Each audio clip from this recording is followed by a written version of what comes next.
வணக்கம். இன்றைய மாவட்ட செய்திகள்.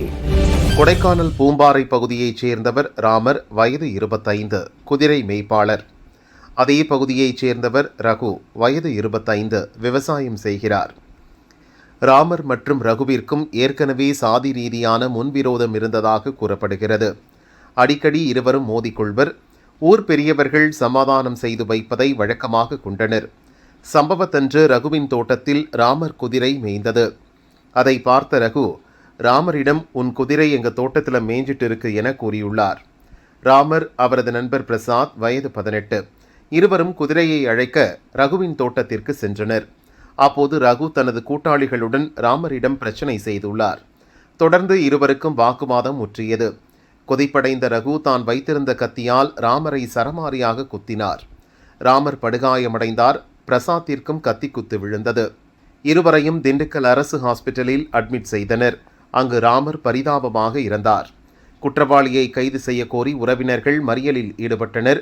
அவர்களை போலீசார் சமாதானம் செய்தனர். இன்ஸ்பெக்டர் புகழேந்தி தலைமையில் போலீசார் விசாரிக்கின்றனர். நெல்லை தாமிரபரணி ஆற்று நீர் நெல்லை, தென்காசி, தூத்துக்குடி, கன்னியாகுமரி உள்ளிட்ட அண்டை மாவட்டங்களுக்கும் குடிநீர் மற்றும் விவசாய தேவையை பூர்த்தி செய்கிறது. சமீப காலமாக அதிக அளவு குப்பைகள் மற்றும் கழிவுகள் தாமிரபரணி ஆற்றில் கொட்டப்பட்டு வருகின்றன. குறிப்பாக பாபநாசம் பகுதியில் கோயில்களுக்கு வரும் பக்தர்கள் சடங்குகள் என்ற பெயரில் பழைய துணிகள் மற்றும் இறந்தவர்களின் உடைமைகளை ஆற்றுக்குள் வீசிச் செல்கின்றனர். அவற்றை சமீபத்தில் ஒரு சமூக ஆர்வலரின் முன்னெடுப்பால் டன் கணக்கில் துணிக்கழிவுகள் அகற்றப்பட்டன. தாமிரபரணி ஆற்றை பாதுகாக்க வேண்டும் என்று தென் மாவட்ட மக்கள் பல ஆண்டுகளாக வலியுறுத்தி வந்தனர். தற்போது தாமிரபரணி ஆறு மாசுபடுவதை தடுக்க ஆடைகளை வீச தடை விதித்தது ஹைகோர்ட் மதுரை கிளை. திருநெல்வேலி மாவட்டம் பாபநாசம் சிவனு பாண்டியன் ஹைகோர்ட் மதுரை கிளையில் மனு தாக்கல் செய்தார்.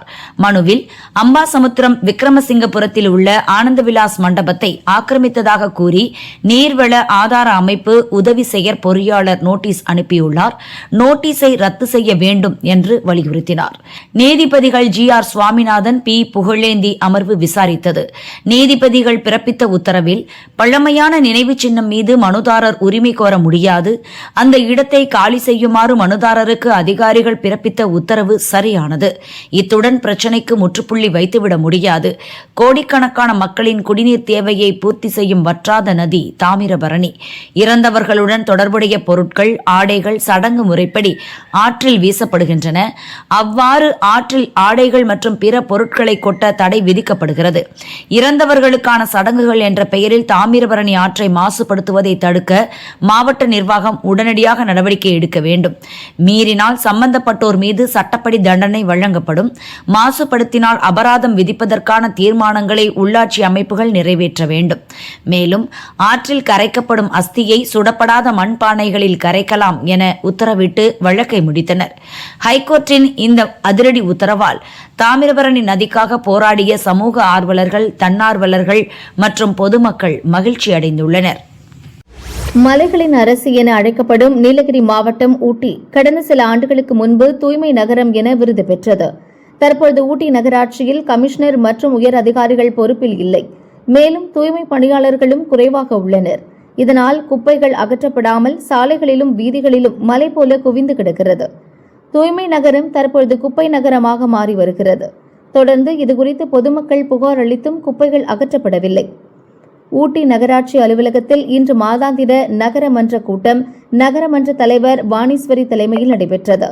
இதில் அதிமுக, தவிக உள்ளிட்ட நகரமன்ற உறுப்பினர்கள் கலந்து கொண்டனர். அப்போது தவிக நகரமன்ற உறுப்பினர்கள் 36 வார்டுகளிலும் சேகரிக்கப்படும் குப்பைகளை எடுக்க ஆட்கள் இல்லை, சாலை ஓரங்களில் குப்பைகள் குவிந்து கிடக்கின்றன, குப்பைகளை அகற்ற ஒப்பந்த நிறுவனம் எந்த ஒரு நடவடிக்கையும் எடுக்கவில்லை என குற்றம் சாட்டினர். மேலும் பொறுப்பு கமிஷனர் மற்றும் நகரமன்ற தலைவரை முற்றுகையிட்டு வாக்குவாதத்தில் ஈடுபட்டதால் பரபரப்பானது.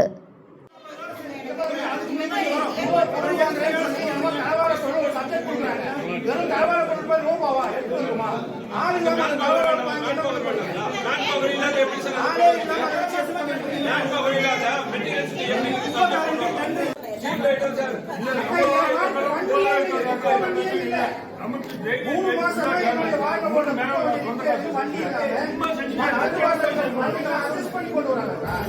சார் கம்பெனி கவுன்சில் கொடுப்பாங்களா சார்? ஊட்டி நகராட்சியில நடக்கிற விஷயத்தை நகரமன்றத்துல வந்து கவுன்சில் பேசுவோம். அதை என்னன்றத பாக்குறது உங்க வேலை. குப்பை வரல சார், குப்பையோட ஆள் வரலன்ற ப்ரூஃப் கூட்டத்துக்கு ஆள் வரல ப்ரூஃப் கொடுத்தா எப்படி கொடுக்குறாங்க? அது கேட்கறது உங்க அதிகாரம் கிடையாது. ப்ரூஃப் சார் என்னோட சார் நான் கொண்டு வந்து இங்க வந்து கம்ப்ளைண்ட் கொண்டு வந்து தான் நான் கவுன்சில் என்னோட வேலை. சரிங்களா? நீங்க அது என்னன்னு பார்க்க ப்ரூஃப் கொடுனா நான் எடுக்கல. தமிழக கேரள எல்லையில் தென்மேற்கு பருவமழை தீவிரமடைந்துள்ளது. இதனால் கோவை வால்பாறை சாலக்குடி ரோட்டில் உள்ள அதிரப்பள்ளி அருவியில் நீர்வரத்து அதிகரித்துள்ளது. பாதுகாப்பு நலன் கருதி டூரிஸ்டுகளுக்கு அருவியில் குளிக்க தற்காலிக தடை விதிக்கப்பட்டுள்ளது. கொட்டும் அருவியில் குளியல் போட முடியாததால் டூரிஸ்டுகள் ஏமாற்றத்துடன் திரும்பிச் சென்றனர்.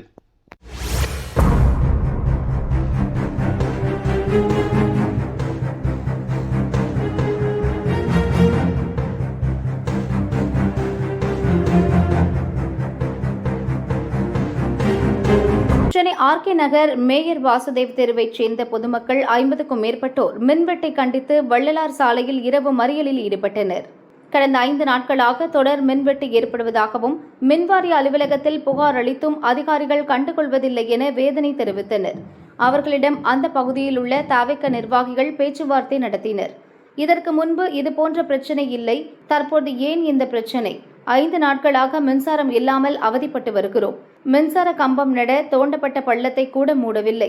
மின்சாரம் வந்துவிடும் என ஏமாற்றுவதாக கூறி வாக்குவாதத்தில் ஈடுபட்டனர். வண்ணாரப்பேட்டை போலீசார் மற்றும் மின்வாரிய அதிகாரிகள் மின்வெட்டை விரைந்து சரி செய்வதாக உறுதி கூறியதால் பொதுமக்கள் போராட்டத்தை கைவிட்டனர். இதனால் இரவு 1 மணி வரை வள்ளலார் சாலையில் இருந்து திருவொற்றியூர் ரோட்டில் போக்குவரத்து பாதிக்கப்பட்டது.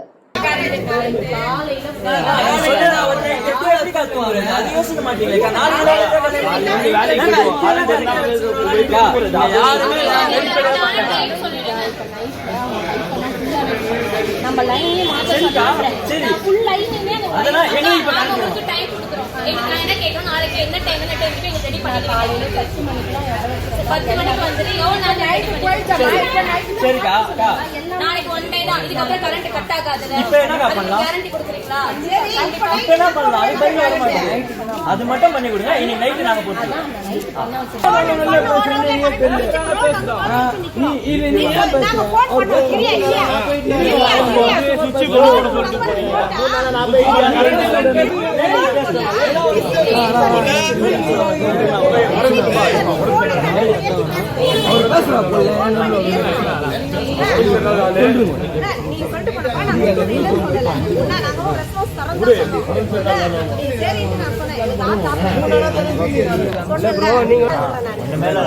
குழந்தைங்கெல்லாம் நிறைய லேடிஸ் இவங்களுக்கு உடம்பு சரியில்லை, நிறைய பேர் இருக்காங்க. அதுதான் அவங்க கேட்கறாங்க. ஒண்ணு மேல உங்க மேல எதுவுமே தப்பு சொல்ல, நீங்க வந்து லைட் போடுன்றீங்களா, அந்த நேரத்துல தான் அவங்க கொஞ்சம் ஹைப்பர் ஆயிட்டாங்க. டைம் வந்து நல்லா கேட்க 11:45 ஆகுது.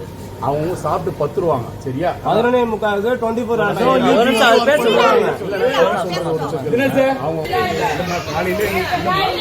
ப்ரோ நைட் ஷிஃப்ட் ப்ரோ இதுல வர்க் பண்ணுவாங்க ப்ரோ 24 hours. நீங்க பாதியில தூங்குவாங்க சொல்றா தப்பு அதெல்லாம். சேலம் கெங்கவல்லி தொடாவூர் பகுதியில் வாரந்தோறும் சனிக்கிழமை கால்நடை சந்தை நடைபெறும். ஆடி மாதம் கொடை விழா பரவலாக நடப்பதால் ஆட்டுச்சந்தை களை கட்டியது. கெங்கவல்லி, ஆத்தூர், தம்மம்பட்டி, தலைவாசல் உள்ளிட்ட சுற்றுவட்டார பகுதியில் இருந்து நாட்டு ஆடு, செம்மறி, மேச்சேரி, தலச்சேரி உள்ளிட்ட பல்வேறு ரக ஆடுகள் விற்பனைக்கு கொண்டு வரப்பட்டன. ஆடுகளை வாங்க வியாபாரிகள் போட்டி போட்டு முந்தி அடித்தனர். 2000 ரூபாய் முதல் 25,000 ரூபாய் வரை வயது மற்றும் ரகத்திற்கு ஏற்ப ஒரு ஆட்டின் விலை நிர்ணயம் செய்யப்பட்டது. ஒரே நாளில் 1500 ஆடுகளுக்கு மேல் விற்பனை களை கட்டியது. மொத்தம் 2 கோடி ரூபாய்க்கு மேல் வர்த்தகம் நடைபெற்றதால் விவசாயிகள் மகிழ்ச்சி அடைந்தனர். தென்மேற்கு பருவமழை எதிரொலியாக கோவை பில்லூர் அணைக்கு நீர்வரத்து அதிகரித்துள்ளது. பில்லூர் அணையின் மொத்த உயரம் 100 அடி. பாதுகாப்பு கருதி நீர்மட்டம் 97 அடியை நெருங்கிய பின் அணை திறக்கப்படும். இன்று காலை 6 மணி நிலவரப்படி தற்போது அணை நீர்மட்டம் 94 அடி உயரத்தை எட்டியுள்ளது. வினாடிக்கு 3000 கன அடி நீர்வரத்து உள்ளது. நீர்பிடிப்பு பகுதிகளில் கனமழை தொடர்வதால் இன்று இரவுக்குள் பில்லூர் அணை நிரம்பும் என எதிர்பார்க்கப்படுகிறது. திருநெல்வேலி மேலப்பாளையத்தில் உள்ள தனியார் கல்லூரி பட்டமளிப்பு விழாவில் பங்கேற்க வந்த தமிழக சட்ட அமைச்சர் நிர்மல்குமார் திருநெல்வேலி அரசினர் சுற்றுலா மாளிகையில் செய்தியாளர்களை சந்தித்தார். நம்மளுடைய மின்சார கட்டணம் உயர்வு அப்படின்னு சொல்லி திமுக தலைவர் ஸ்டாலின் அவர் வந்து 3,70,000 கம்ப்ளைண்ட் வந்திருக்குன்னு ஒரு தவறான தகவல் சொன்னார். நம்ம அப்பயே சொல்லியிருந்தோம் 3,70,000 கம்ப்ளைண்ட் வரல, நம்மளால தான் ரீஅசஸ்மெண்ட் பண்ணுறோம். நம்ம வந்து ரீஅசஸ்மெண்ட் இதுக்கு முன்னாடி காலங்களில் இதை விட அதிகமாக கட்டண உயர்வுகள் அந்த சம்மர் முடிஞ்ச பிறகு வந்திருக்கு. ஸோ நம்ம இந்த டைமில் வந்து அது எதனாலன்னு சொல்லி ரீஅசஸ்மெண்ட் பண்ணலான்னு சொல்லி நம்ம நிர்வாக ரீதியாக ரீஅசஸ்மெண்ட் பண்ணலான்னு சொல்லி ஒரு 3,70,000 கஸ்டமர்ஸ் எடுத்து நம்ம ரீஅசஸ்மெண்ட் பண்ணுறோம். 3,70,000 கம்ப்ளைண்ட் வந்ததுன்னு சொல்லியிருந்தார். அது தவறான தகவல் நேற்றே சொல்லியிருந்தோம். ஸோ நேற்று கடந்த 2 நாட்களாக சுமார் 10,000 ரீஅசஸ்மெண்ட் கம்ப்ளீட் ஆயிருக்கு. ஸோ அந்த தகவலுக்காக தான். ஏன்னா நேற்று வந்து ஒரு தவறான தகவலை ஒரு திமுக தலைவர் வந்து வாட்ஸ்அப்பில் வாங்கிட்டு அதை வந்து மக்கள்கிட்ட ஒரு பெரிய ஒரு பேனிக் சுச்சுவேஷனை கிரியேட் பண்ணுறதுக்காக அதை பண்ணிட்டாரு. அவர் அதை கண்டிப்பாக திரும்ப பெறணும். ஏன்னா 3,70,000 கம்ப்ளைண்ட் வந்திருக்குன்னு சொல்லிட்டு அதில் வந்து யாரும் கட்டணம் செலுத்த தேவையில்லை அப்படி இப்படின்னு சொல்லி தவறான தகவலை சொல்லியிருந்தார். நேற்று 10,000 அளவுக்கு நம்ம ரீஅசஸ் பண்ணியிருக்கோம். அதோடைய தகவலை இன்னைக்கு டிஎன்இபியில் வழியாக வெளியிட சொல்கிறோம். அந்த 10,000 ரீஅசஸ்மெண்ட்டில் 50 தான் வந்து ரீடிங் மிஸ்மேட்ச் இருக்கு. மற்ற எல்லாமே என்ன ஆக்சுவல் ரீடிங் இதெல்லாம் வந்து 4 மடங்கு 5 மடங்கு கட்டணும். ஏன்னா இப்போ 250 யூனிட் இப்போ செலுத்துறாங்க, அவங்களுக்கு ஒரு 300 ரூபாய் வருது, 200 ரூபாய் வருதுன்னா அவங்க வந்து இந்த 2 மாதம் சம்மரில் அதிக யூசேஜ்னால ஒரு 1,800 யூனிட் வருதுன்னா அவங்களுக்கு 15,000க்கு மேலே போகும். ஸோ அந்த ரீடிங் பொறுத்து வரும். ஸோ அது வந்து அந்த 2 மாதத்தில் ஏசி யூசேஜ் எல்லாமே இப்போ வர காலகட்டம் லாஸ்ட் ஒரு 3-4 இயர்ஸாக இந்த பேட்டர்ன் அதிகமாக இருக்குது. சம்மர் முடிஞ்ச உடனே வர்றது வந்து யூசேஜ் அதிகமாக இருக்குது. அதனால ஸோ நம்ம சோஷியல் மீடியாவில் வரதை வச்சு நம்ம ரீஅசஸ்மெண்ட் பண்ணலான்னு ஒரு 3,70,000 எடுத்தோம். 3,70,000 கம்ப்ளைண்ட் இல்லை, நம்மளா ரீஅசஸ்மெண்ட் பண்ணோம். அதில் நேற்று இல்லை எல்லாருக்குமே பொறுப்பு இல்லை, எல்லாருக்குமே இப்போ இருக்கிற எல்லா பணியாளர்களுமே சிஇ லெவலில் ஏஇ லெவலில் எல்லாருக்குமே பிரித்து கொடுக்கணும். இப்போ ஒரு சிஇ வந்து இவ்வளோ கம்ப்ளீட் பண்ணணும், ஒரு ஏஇ இவ்வளோ கம்ப்ளீட் பண்ணணும், ஒரு இஇ இவ்வளோ கம்ப்ளீட் பண்ணணும், எல்லாருக்குமே பிரித்து கொடுத்து ஒரு வாரத்துக்குள்ளே முடிக்கிறதாக பிளான் பண்ணியிருக்கோம். முந்தானேற்று ஈவினிங் ஸ்டார்ட் பண்ணாங்க. நேற்று ப்ரொமோஷன் டேனால நிறைய பேருக்கு வந்து அங்கங்கே அவரால் பணியாளர் முடியலை. இன்றைக்கி வந்து ஃபுல் ஃப்ளெஷ்டாக ஸ்டார்ட் பண்ணிட்டாங்க. ஒரு வாரம் அதிகபட்சம் முடிக்கிற மாதிரி இருக்கும். நேற்று வந்து ரிப்போர்ட் இன்றைக்கி வெளியிட சொல்கிறோம், நம்ம சட்ட நேரத்தில் வெளியிட சொல்கிறோம். சுமார் 10,000 அளவுக்கு 2 நாள் சேர்த்து 8,000-9,000 அளவுக்கு முடிச்சதில் 50 தான் வந்து மிஸ்மேட்ச் இருக்குது. அதுவும் மேக்ஸிமம் டோர் க்ளோஸ்னால அவங்க ஒரு ப்ரீவியஸ் ரீடிங்கை வச்சு ஒன்று போட்டிருக்காங்க. அதுவும் மிஸ்மேட்ச். அந்த 50 தான் மிஸ்மேட்ச். மொத்தம் நம்ம ஒரு 9,000 ரீஅசஸ்மெண்ட்டில் 50 தான் மிஸ்மேட்ச். மற்றதெல்லாம் சரியாக தான் இருக்குது. ஸோ ஏதாவது ஸ்பெசிஃபிக்காக இருந்துச்சுன்னா கண்டிப்பாக அந்தந்த சப்ஸ்டேஷன்ஸ்லாம் அவங்க கொடுக்கலாம். பட் மோஸ்ட்லி நம்ம பார்த்த வரைக்கும் இந்த 50ங்கிறது அவங்க டோர் க்ளோஸில் ரீசன்ஸு அந்த மாதிரியான ஒரு ரீசன் தான் தவிர மற்றபடி எங்கேயும் தவறான ரீடிங் இல்லை. இந்த மாதிரி தேவையில்லாமல் ஒரு வாட்ஸ்அப்பில் வர்றதை வச்சுட்டு திமுக தலைவரை போட்டு ஒரு முன்னாள் முதல்வர் வந்து அதை வச்சு 3,70,000 கம்ப்ளைண்ட் வந்திருக்கு, யாரும் நம்ம வந்து நீ பணம் கட்ட தேவையில்லை, அதுக்கு எக்ஸப்ஷன் கொடுக்கணும், அவ்வளோ பெரிய வார்த்தைகள் வந்து எப்படின்னா மக்கள் மத்தியில் பெரிய பேனிக்கை கிரியேட் பண்ணணும். ஸோ அவர் அதை மாதிரியான விஷயங்களை வந்து கண்டிப்பாக தவிர்க்கணும். ஏதாவது தெளிவுகள் வேணும். முன்னாடி அவர் அப்படி தான் சிஎம்மாக இருக்கிறப்ப எதுவுமே தெளிவு இல்லாமல் யாரையாவது சொல்றதை கையெழுத்து போட்டுக்கிட்டு ஆப்ரேட் ஆகிட்டு இருந்தார். இப்போயும் அப்படி இருக்கக்கூடாது. அவருக்கு எப்போ வேணாலும் தொடர்பு கொள்ளலாம். அவருக்கான விளக்கத்தை கொடுக்கறதுக்கு பொதுமக்கள் அனைவருக்கும் விளக்கத்தை கொடுக்கறதுக்கு தான் நாங்கள் கடமைப்பட்டிருக்கோம். கண்டிப்பாக ஏன்னா பொதுமக்களுக்காக தான் இந்த வேலையை செஞ்சுட்டு இருக்கோம். ஸோ அவர்களுக்கு முழு அளவில் என்ன மாதிரியான விளக்கத்தை கொடுக்கறதுக்கும் அனைத்துக்கும் நாங்கள் கடமைப்பட்டிருக்கிறோம். கண்டிப்பாக செய்வோம். அது அவரும் வந்து எங்ககிட்ட கேட்கலாம், இந்த மாதிரி சொல்கிறாங்களே அப்படின்னு சொல்லி கேட்கலாம். இந்த மாதிரி ஒரு பேனிக் சுச்சுவேஷனை தயவு செஞ்சு இனிமேல் ஃபர்தராக கிரியேட் பண்ணுவாங்க. நமக்கு இருக்கிற ஒரே ஆப்ஷன், அதாவது லீகலாக உச்சநீதிமன்றத்தை அணுகிறதா எப்பயுமே நமக்கு இருக்கிற ஒரே ஆப்ஷன். கர்நாடகாவில் அவங்களுக்கு இருக்கிற ரொம்ப ஒரு மனதாக அவங்களுக்கு இருக்கிறதுனா நமக்கு தண்ணி கொடுக்கக்கூடாதுன்றதுல கர்நாடகா 100-200 வருஷமாக தரவாக இருக்காங்க. அவங்க நமக்கு தண்ணி கொடுக்கக்கூடாதுன்றதுல நம்ம அதில் முன்னாடி இருந்த காலகட்டங்களில் திமுக காலகட்டங்களில் நமக்கு வலுவான ஹோல்டு இருந்துச்சு. அந்த அக்ரிமெண்ட் 50 வருஷம் அக்ரிமெண்ட் மெட்ராஸ் ராஜதானிக்கும் கர்நாடகாவுக்கும் இருந்த மைசூருக்கும் இருந்த அக்ரிமெண்ட், அந்த அக்ரிமெண்ட்டை நம்ம மிஸ் பண்ணிட்டோம். அந்த 50 வருஷம் அக்ரிமெண்ட்டை 1974 மிஸ் பண்ணிட்டோம். அப்போவே நம்ம வந்து ட்ரிபுனல் மூலியமாக சிறப்பாக, ஏன்னா ட்ரிபுனலில் 1998 அண்ணன் திரு துரைமுருகன் அவர்லாம் நிறைய பேசினார். ஆனால் இதை பற்றி பேசவே இல்லை. அவர் 98 வந்து இந்த சிரத்தை இருந்துச்சு. அதாவது இந்த இப்போ நம்ம கொடுக்குற 3,500 கண்ணாடி கொடுக்குறோன்னு சொல்லியிருக்காங்க. இதை ஏற்றுக்கொள்ளாமல் கர்நாடகா இருந்துச்சுனால் அந்த அணையின் இதை வந்து ஆப்ரேஷனை ஆணையமே கைப்பற்றி அவர்களே வந்து அதை திறந்து விடும் நடவடிக்கை எடுக்கணும்னு சொல்லி அப்போ இருந்துச்சு. அப்போ கருணாநிதி அவர்கள் எடுத்து விட்டார். ஸோ இது மாதிரி நிறைய விஷயங்கள் அவர் செய்த தவறுகளில் நம்ம இருக்கிற ஒரே தீர்வு இல்லை நாங்கள் அதான் சொல்ல முடிச்சுக்கிறேன் சட்ட ரீதியாக நான் முடிச்சுக்கிறேன். நமக்கு இருக்கிற ஒரே ஆப்ஷன் நான் முடிச்சுக்கிறேன். நமக்கு இருக்கிற ஒரே ஆப்ஷன் உச்சநீதிமன்றம் மட்டும்தான். அது போக வேற என்னென்ன ஆப்ஷன் இருக்கோ அனைத்தையும் முதல்வர் ஆராய்ந்து விரைவாக அறிவிப்பார். ஏன்னா நம்ம உச்சநீதிமன்றம் அணுகிறது கண்டிப்பாக அணுகுவோம், அது மட்டும்தான் ஒரே ஆப்ஷன். அதுக்கடுத்து ஒவ்வொரு லீகல் பொசிஷனிங் தான் நமக்கு இருக்கிற ஒரே ஆப்ஷன். அது கண்டிப்பாக செய்யும். அது இல்லாமல் ஒன்றிய அரசுக்கு தேவையான அழுத்தங்கள், ஏன்னா ஒன்றிய அரசுடைய அமைச்சருக்கே இதில் தெளிவில்லை. அவரே கர்நாடகருக்கு சப்போர்ட்டா கர்நாடகம் ஏன் கட்டக்கூடாதுன்னு பேசுறாரு. அவருக்கே இதில் புரியல. கடைசி 2018 தீர்ப்புலையும் என்ன சொல்லியிருக்குன்னு புரியல, அதையும் படிக்கல. அது இல்லாமல் ஒன்றிய அரசுடைய அமைச்சரும் பேசியிருக்கிறார், தமிழகத்துக்கு எதிராக பேசியிருக்கிறார், தமிழக ஒரு விரோதி மாதிரி பேசியிருக்கிறார். ஒன்றிய அரசுக்கும் எங்களுடைய அந்த அமைச்சருக்கும் எங்களுடைய கண்டனத்தை ஆல்ரெடி தெரிவிச்சிருக்கோம். இதே அன்புமணி அவர்கள் தான் கூட்டணியில் இருந்தார் காங்கிரஸோட. அப்போ கெசட்ல நோட்டிபிகேஷன் வரப்போ என்ன பண்ணிட்டு இருந்தாரு? ஸோ இன்டர்ஸ்டேட் இஷ்யூல நமக்கு இருக்கிற ஒரே தீர்வு உச்சநீதிமன்றம் தான். நாங்கள் கர்நாடகாவில் எந்த அரசு இருந்தாலும் அவங்களுடைய ஒரே குறிக்கோள் தமிழருக்கு தண்ணி கொடுக்கணும். ஒரே வார்த்தையில் சொல்லி முடிச்சிடாங்க. நமக்கு இதை தான் பண்ண முடியும். இதில் என்ன செய்யணுமோ அதை கண்டிப்பாக செய்யணும். மாநிலங்கள் இதில் எதுவும் செய்ய முடியாது. ஒன்றிய அரசு தான் செய்ய முடியும். ஒன்றிய அரசு தான் செய்ய முடியும். எந்த மாநில அரசுகளுக்கு இன்டர்ஸ்டேட் இஷ்யூல அங்க காங்கிரஸ் இருந்தாலும் பாஜக இருந்தாலும் யாராக இருந்தாலும் அவங்களுடைய ஒரே முடிவு தமிழகத்துக்கு தண்ணி கொடுக்க கூடாதுதான். அங்க காங்கிரஸ் இருந்தாலும் யார் இருந்தாலும் அங்க அவங்களுடைய ஒரே முடிவு ஒன்று என்ன இருக்கு, ஒருமித்த கணத்தாக நீங்க தமிழகத்துக்கு தண்ணி கொடுக்கணும். நமக்கு இருக்கிற ஒரே தீர்வு உச்சநீதிமன்றம். ஒன்றிய அரசு இன்டர்ஸ்டேட் இஷ்யூல இந்த மாதிரியான வாட்டர் இஷ்யூல ஒரு சரியான கொள்கை எடுக்கணும். எல்லா விஷயத்தையும் இந்த மாதிரி கேட்காமல் இருக்கும் மாநிலங்களுக்கு அந்த டேமோட ஆபரேஷனை ஒன்றிய அரசு எடுத்து நடத்த வேண்டும். ஏன்னா இதெல்லாம் இன்டர்ஸ்டேட்ல சால்வ் பண்ணும். எத்தனை வருஷம் இதே மாதிரி ஒரு கடனிலை மாநிலமான தமிழக மாதிரி மாநிலங்கள்லாம் எவ்வளவு போராட எவ்வளவு கஷ்டப்பட வேண்டியிருக்கு. ஸோ இதுக்கு ஒன்றிய அரசு தீர்வு கொண்டு வரணும். நமக்கு உச்சநீதிமன்றம் தான் ஒரே தீர்வு. இருக்கிற சட்டத்திட்டம்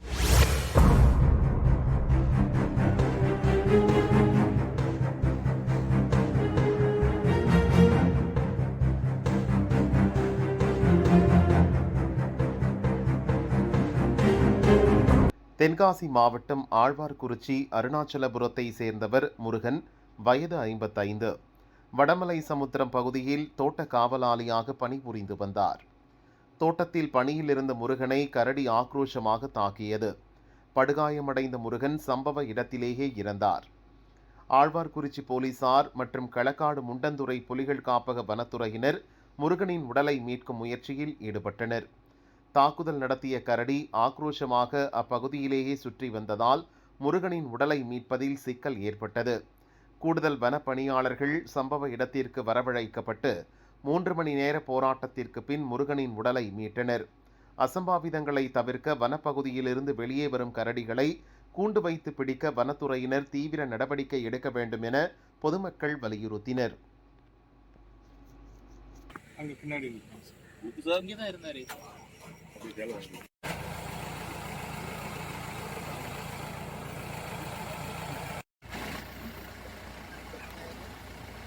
கிட்ட போய் எடுத்துருமா 2 ஷாட் சார்.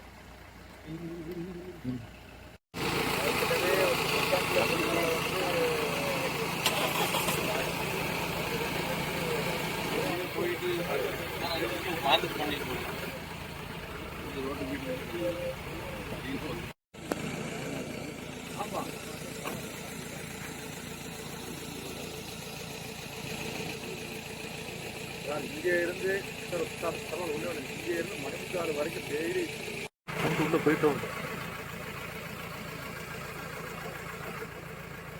கூண்டு வச்சாச்சு.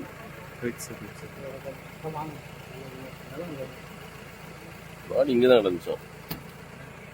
தொட்டி பக்கத்தில் வந்துட்டாங்க.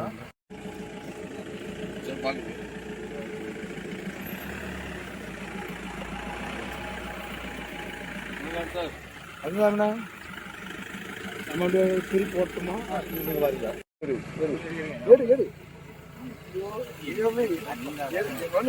வண்டி எடுத்தா கிட்ட போயிருமா? கிட்ட போய்க்கிடுமா?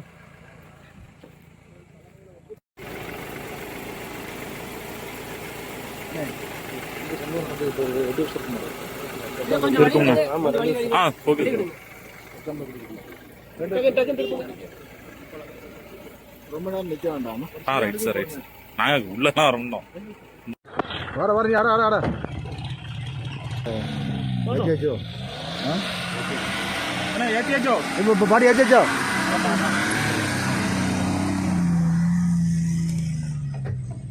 இன்னும் போங்கண்ணா, இன்னும் பண்ண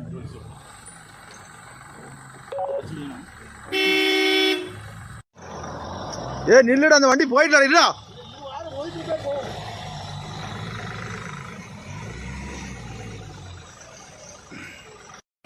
கிளம்புங்க சார். சார் பைக்ல நிக்கிறவங்க கொஞ்சம் கிளம்புங்க, கொஞ்சம் கோஆபரேட் பண்ணுங்க.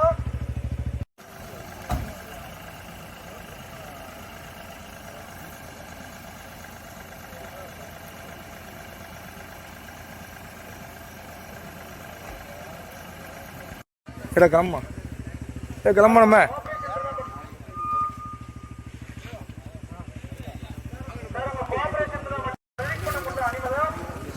கொஞ்சம் வண்டிக்குள்ள ஏறுங்க, இல்லைன்னா பைக்ல இருந்தாலும் திரும்பி போயிடுங்க.